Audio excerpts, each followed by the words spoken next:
Are you taking the solicitor's qualifying examination?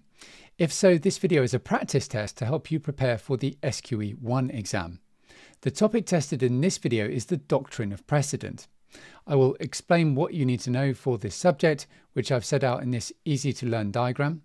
We will then go through the practice test question together from the SQE 1 exam for this topic. To get the first part of my full SQE preparation course for free, just click on the link just below in the description. My goal is to help you prepare for and pass the solicitor's qualifying examination first time. Let's start with what you need to know for the SQE 1 exam about the doctrine of precedent. A common law legal system is based on the doctrine of precedent, also referred to as stare decisis, which means that a court should follow previously decided cases or precedents where the material facts are the same. This gives rise to legal certainty, predictability, and consistency when someone litigates in the UK legal system. There are two types of precedent: binding precedent and persuasive precedent. If there is a binding precedent, then the court must follow it, even if the judge considering the case disagrees with that decision. Whether a precedent is binding depends on which court gave it within the court hierarchy, relative to the court considering the issue to be determined. Let us look together at what this means. The so-called inferior courts, namely the magistrates' court, the county courts, and the tribunals, are not bound by their own decisions, but they are bound by the decisions of all relevant superior courts. That means the High Court, the Court of Appeal, and the Supreme Court. There are special rules applying to the High Court, Court of Appeal, and Supreme Court. The High Court is not bound by other first instance decisions. It is bound by judgments of the Court of Appeal and the Supreme Court. Sometimes the High Court sits as a divisional court with at least two judges. This is when it is hearing appeals from the Magistrates' Court, Crown Court, or County Court. In this scenario, it is bound by its own decisions as well as by judgments of the Court of Appeal and the Supreme Court. The Court of Appeal is bound by judgments of the Supreme Court, and it is bound by its own decisions. Judgments of the Supreme Court, and before it the House of Lords, are binding on all other courts in the UK. The Supreme Court is not bound by its own decisions, but departure from them is rare. Lastly, there is the Privy Council. Decisions of the Judicial Committee of the Privy Council are not binding on English courts, but are of persuasive authority. There are some other important principles to bear in mind for this topic for the SQE. The doctrine of precedent is subject to the principle of per incurriam, literally translated as through lack of care.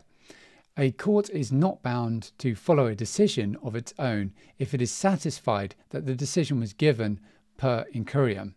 Even if a judgment is not binding, it may still be treated as persuasive precedent.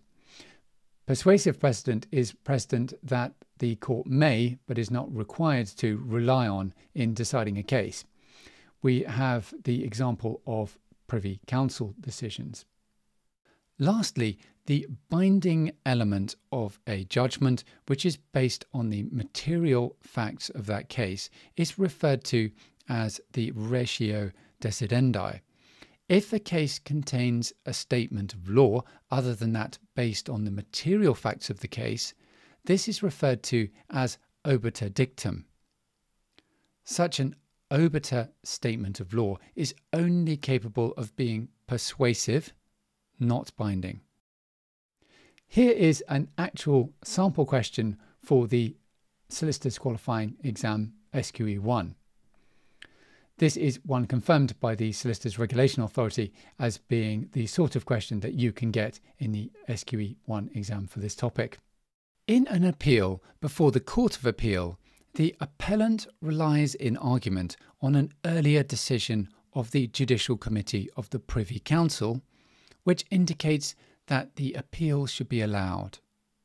The respondent relies in argument on an earlier decision of the Court of Appeal, which indicates that the appeal should not be allowed.